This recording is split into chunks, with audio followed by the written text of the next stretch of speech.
All right, Ray Donovan, Bob. Now, a lot of people in this episode were doing things that you just don't do. Oh. So, Sean Walker fires Ray, but we Mm, know Ray is not the kind of guy you fire. He's already told us that. right. Marvin brought a gun to Ray's house, which is just not smart. And, of course, trying to force Ray Donovan's daughter into a blowjob, well, you gotta be pretty damn stupid to pull that shit. Yeah, yeah. And then to use your fake birthday as an excuse. Come on, man, it's my birthday. Like, It's my new my birthday. new birthday. Man, this kid, he's gonna be slapped around. He doesn't get it at all. But a lot of things are finally coming into place for me, Bob. Maybe I'm just dense, but I never understood how all the pieces fit together. But I sort of think it wasn't really very forthcoming with how the pieces fit together. But we got a lot of you know, um, explanation of what's going on. So here's what I pieced together. Let me know Okay. if I'm straight here. So we got Sully. That's who Mickey stole money from way back when, Mm-hmm. and who wanted to kill him years ago. So also in this mess, we have Sean Walker, who killed Ray.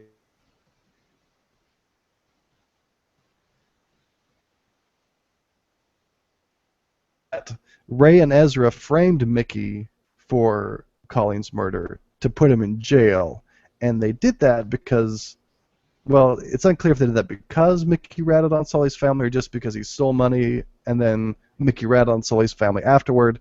But maybe it was to protect Mickey. Maybe partially to get back at him. I don't know. Could be. But Sully ended up faking his death, but some of his family went to jail and was killed in prison. So Sully's still the FBI's most wanted man, and he still hates Mickey's guts.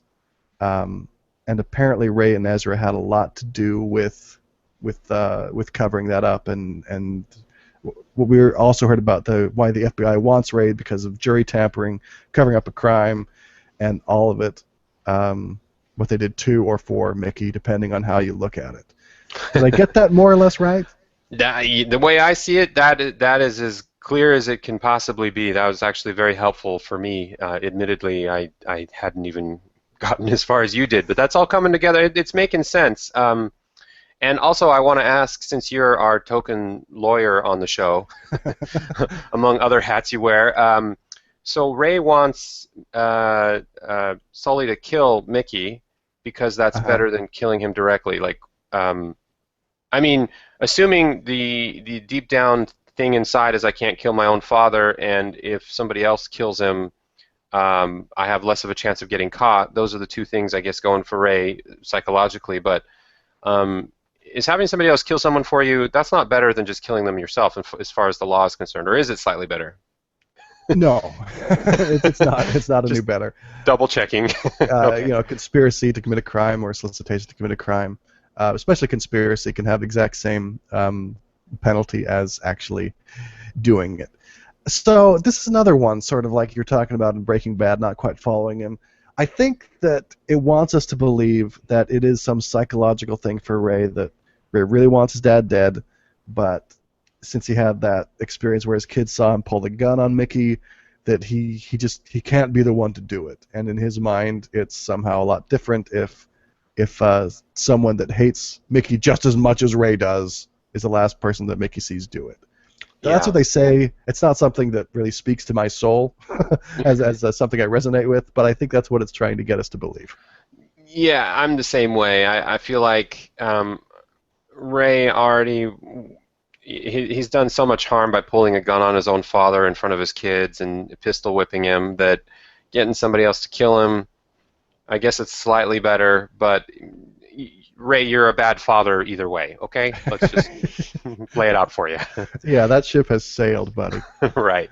Um, so yeah, we already kind of mentioned this, but we had that storyline of Marvin who finds out that Ray knew about his mom being killed and didn't tell him.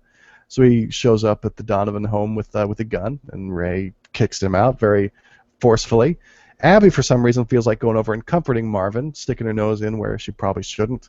Um, Recon throws him a birthday party that only Bridget comes to. So they karaoke, they make out. She's not ready to go further, of course, and that's when Marvin gets rough. Bridget leaves, Ray finds out, and then he starts driving Marvin somewhere that looks bad. And Ray looks about the most pissed you've ever seen him, and he's been pissed in this show before. Yeah, you don't mess with a gangster dude's daughter or a Right. pseudo gangster. Yeah, Right. yeah. And back to uh, the scene where Ray's wife, sorry, what was her name? Oof, it's too Abby. early. Abby, too early in the morning for me for some reason. Abby going over and trying to comfort Marvin. I still don't quite get her because she seems sincere for most of that, but then she was like, "Wait, what does my husband have to do with all this again? I'm not sincere again. I'm actually here for information." And I can't quite follow her. And we also have another scene with her shoplifting. Yeah. Well, I agree with you. I'm not quite getting Abby. She's acting out just like a teenage girl would, and not someone who's made compromise after compromise to live with herself through years of Ray doing what he does. You know what I mean? How come now it's coming up, and how come now she's doing all this stuff to get nosy and to try to get his attention? Exactly, that's the context I'm missing as well. Like, if this is her life in the last couple of weeks, man, I'd hate to see what she was like over the last 15 years, because this is like a constant state of high-strung craziness, which I feel like the show needs to do a better job of culminating to why it is this way with her, rather than just assuming a slice of life. This is how it would be for anybody under these circumstances. Maybe. Absolutely. Yeah. No, I agree. So what else we've got? We've got the "Amen, motherfucker." Mickey likes that line, and that starts off that whole thing where Mickey is basically shaking down Sean Walker for knowing exactly what happened. That's when Sean decides to fire Ray, which just is never the right answer. And he brings him on, buys the story from him, puts him on some deal, and gives him money. Ray calls him not smart, which is probably true. Right. But that can only end in tears, I'm sure. Yeah, we get it that the show wants us to believe Sean is in over his head, which it doesn't take much to believe that, but it'll be interesting to see what One the of the most payoff important is. people on the planet, Bob. That's right. Oh boy. And then we got Bunchy and the other brother. It seems like they didn't have much of a. This is an episode not about them, which is fine. I guess there's a lot of characters in this show at this stage, so not much development on that front, right? Yeah, the most we heard was like Terry was like, "I'm working here," when Mickey wants to take them all out for celebration and do his moonwalk dance. Right. Ray did visit Boston, but somehow I don't have a whole lot to say about that. I guess he eventually got to Sully, which was the main plot point, but he had to go and fight some of those other old-time neighborhood people. I guess it worked. Yeah, and one minor thing that I feel like pointing out, because I'm a dick that way. Apparently, Ray has an indestructible face. I mean, after just watching The Newsroom and Breaking Bad, where a single punch, bloodies somebody up or leaves a mark or bruises, Ray gets like hit in the face several times by a big dude, and then later on we see that he might have one cracked rib from that event. It just was, but he has like a perfect face still. I'm like, He's too pretty. This is Showtime after all. I guess so. Yeah, they have to have like the big bad scene where there's like a bar fight and he gets pounded, but yeah, walking away just fine.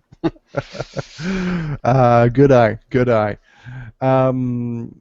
Let's see. I guess you sort of mentioned that Abby was with Ezra's wife, Lieutenant Tasha Yar, and they shoplift some clothes, laugh about it, and they end up going to jail.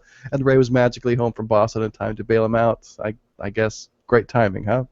Right, and he ended up being okay with it, which good on you, Ray. You every once in a while you take something the non-tough guy way, which is probably the better way for you. Yeah, and Abby was glad for the attention. Is that the first time we've seen them kiss like they mean it? Maybe the second time at least.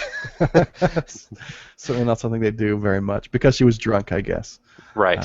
Are you still drunk? Okay, perfect. We can enjoy ourselves and not remember it. That's right. So that's about what I got. I was really glad for the all the explanation. Episode 7 seems like a little late in the game, but I'm glad we got it. It's helping me understand what's going on more. And that's about what I have. Any last words from you, Bob?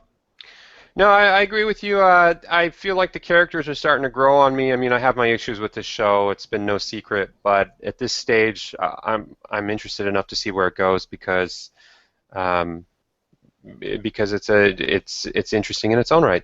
There you go. Right on.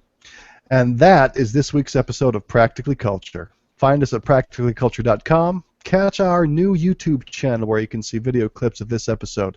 Like us on Facebook and follow us on Twitter. I'm at Logan Bob. Bob is at Bob Caswell. Leave us a comment. Send us a tweet. Let us know how you like the podcast. Get out there and watch some TV and movies, people. It's good for you. Thanks for rocking with us. Have a good one.